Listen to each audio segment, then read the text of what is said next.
Hi అండి. ఎలా ఉన్నారు అందరూ? బాగున్నారా? నేనైతే చాలా బాగున్నాను. సో, ఈరోజు వీడియో ఏంటంటే మునగాకు స్పెషల్ ఆషాఢ మాసంలో కంపల్సరీగా చేసుకోవాల్సిన వంట. రీసెంట్‌గా నేను కూడా చేసుకొని తిన్నాను. సో, నేను బేసిక్‌గా కూర చేసుకొని ఎలా చేసుకున్నానో ప్రిపేర్ చేసినప్పుడు వీడియో షూట్ చేశాను. సో, అదే చూసేయండి.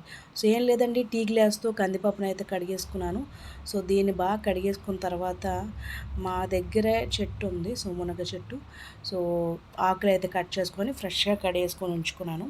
సో, ఈ ఆకులను కూడా మనం ఇందులో వేసేసుకుంటున్నాను. సో, అలాగే మనం ఇందులో ఉల్లిపాయలు, టమాటీలు, పచ్చిమిర్చి యాజ్ యూజువల్‌గా మనం కట్ చేసుకొని వేసేసుకుంటున్నాను. ఈ ముందే నేను కట్ చేసుకొని ఉంచుకున్నాను. సో, ఇవన్నీ కూడా వేసేసుకుంటున్నాను. సో, ఇప్పుడు మనం ఇందులో చిటికెడంత పసుపు యాడ్ చేసుకున్నాను. అలాగే టేబుల్ స్పూన్ సాల్ట్, తర్వాత సాల్ట్ కావాలంటే యాడ్ చేసుకోవచ్చు.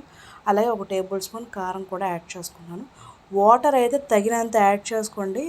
వాటర్ యాడ్ చేసుకున్నాక మొత్తం అంతా ఒకసారి కలుపుకొని అప్పుడు మీరు విజిల్ పెట్టుకోండి. ఎందుకంటే వాటర్ కలిసాకనే బాగుంటుంది. ఒక 6 విజిల్స్ పెట్టుకుందాం. ఈలోపు మన చింతపండు అయితే రెడీ చేసుకుందాం. సో, పప్పు రెడీ అయిపోయింది. సో, దీన్ని ఇప్పుడు పప్పు గుత్తుతో కానీ మ్యాషర్తో కానీ మ్యాష్ చేసుకుందాం. కొంచెం ఇంకా పలుకుగా ఉన్నట్టుగా ఉంది, కానీ మనం పప్పు గుత్తుతో మ్యాష్ చేసుకుంటే అదంతా మెత్తగా అయిపోతుంది. సో, ఈ కూర ఎంతమంది తింటున్నారు ఈ ఆషాఢ మాసంలో కమెంట్ చేయండి. సో, నేనైతే మ్యాష్ చేసేసుకుంటున్నాను మ్యాషర్తో.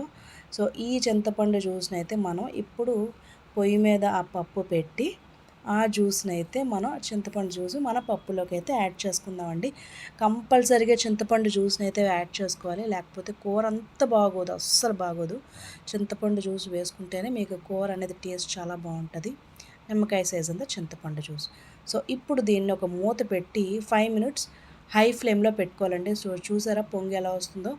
హై ఫ్లేమ్లో 5 మినిట్స్ పెట్టుకున్న తర్వాత అప్పుడు మీడియం ఫ్లేమ్లో 20 మినిట్స్ టు 30 మినిట్స్ ఉంచుకోవాలండి. పప్పు బాగా మరిగితేనే మీకు ఆ పప్పు టేస్ట్ అనేది బాగుంటుంది.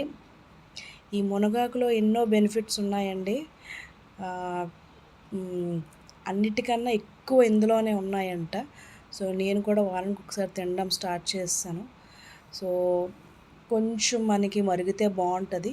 సో, ఈలోపు మనం పోపుకైతే రెడీ చేసుకున్నాం. నేనైతే నెయ్యి వేసుకుంటున్నానండి. నెయ్యితో పోపు పెట్టుకుంటున్నాను. పోపు దినుసులు వేసుకున్నాను.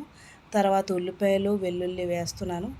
ఆ తర్వాత కొంచెం మనం ఎండుమిర్చి ఒక 5 తుంచుకొని, అలాగే కరివేపాకు కూడా తుంచుకొని వేసుకొని బాగా కలుపుకుందామండి. సో, ఇందులో మనం కొంచెం ఇంగువ అయితే యాడ్ చేసుకుంటున్నాను. సో, ఇదంతా ఇప్పుడు మనం పప్పులోకి ట్రాన్స్ఫర్ చేసేసుకుందాం. సింపుల్ అండి. బేసిక్గా చేశాను, ఎవరైనా చేసేసుకోవచ్చు. కానీ చింతపండు మాత్రం కంపల్సరీగా వేసుకోవాలి మీరు. సో, నా పప్పు అయితే రెడీ అయిపోయింది. ఇది వేడి వేడి అన్నంలోకి అయితే సూపర్గా ఉంటుంది. చపాతీలోకి అంత బాగోదు, కానీ అన్నంలోకే బాగుంటుంది.